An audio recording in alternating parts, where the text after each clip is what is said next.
गांव की गलियों में जब बातें फैली तो एक नाम जो सभी की जुबान पर होता था वो था कमला।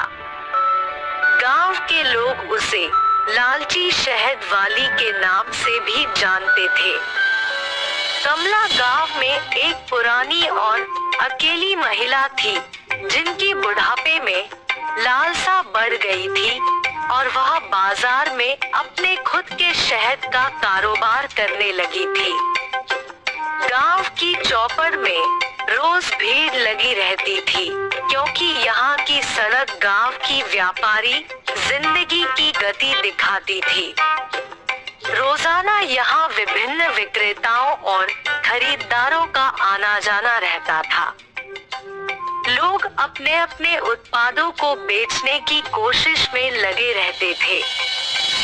गांव की यह व्यवस्था एक बड़े बाजार की तरह ही काम करती थी, जहां हर एक विपणन कर्मी ने अपने उत्पादों को बेचने का प्रयास किया करते थे।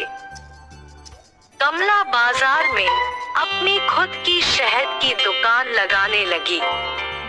वह जंगलों से शहद खरीदकर बाजार में बेचती थी, लेकिन उसकी खुद की खोज में लालसा इतनी बढ़ गई थी कि उसने खुद की अच्छे शहद की बजाय अन्य खराब वस्तु के साथ मिलाकर बेचने की शुरुआत कर दी। गांव के लोग कमला की शहद की दुकान पर शहद खरीदने आते थे।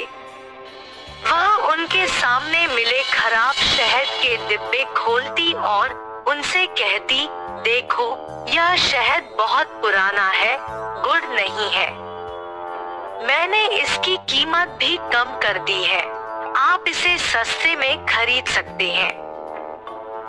गांव के लोग उसकी बातों पर विश्वास कर लेते थे और उसके बताए दाम पर शहद खरीद लेते थे।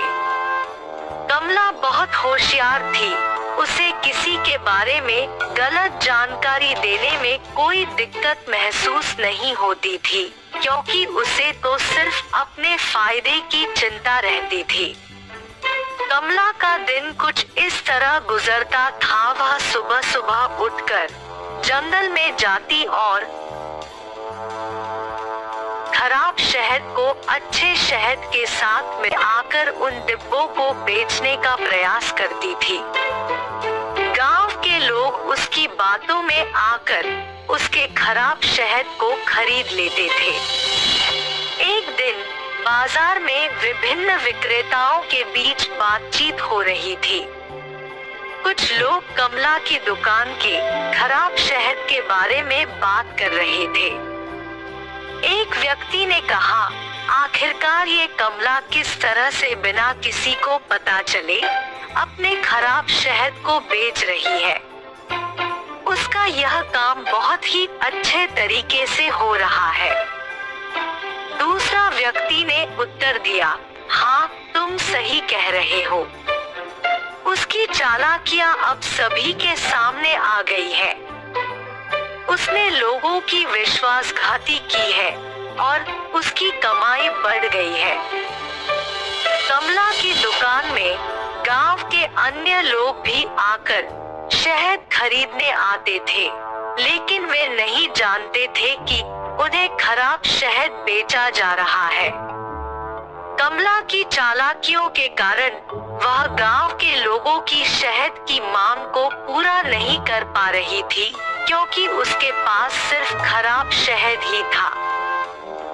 गांव के लोग धीरे धीरे कमला की खराब शहद के बारे में जानकारी प्राप्त करने लगे थे। एक दिन गांव के अन्य व्यापारी ने कमला की दुकान में गुप्त रूप से गया और उसकी खराब शहद की बात जान ली। व्यापारी ने गांव के लोगों को सच्चाई बता दी।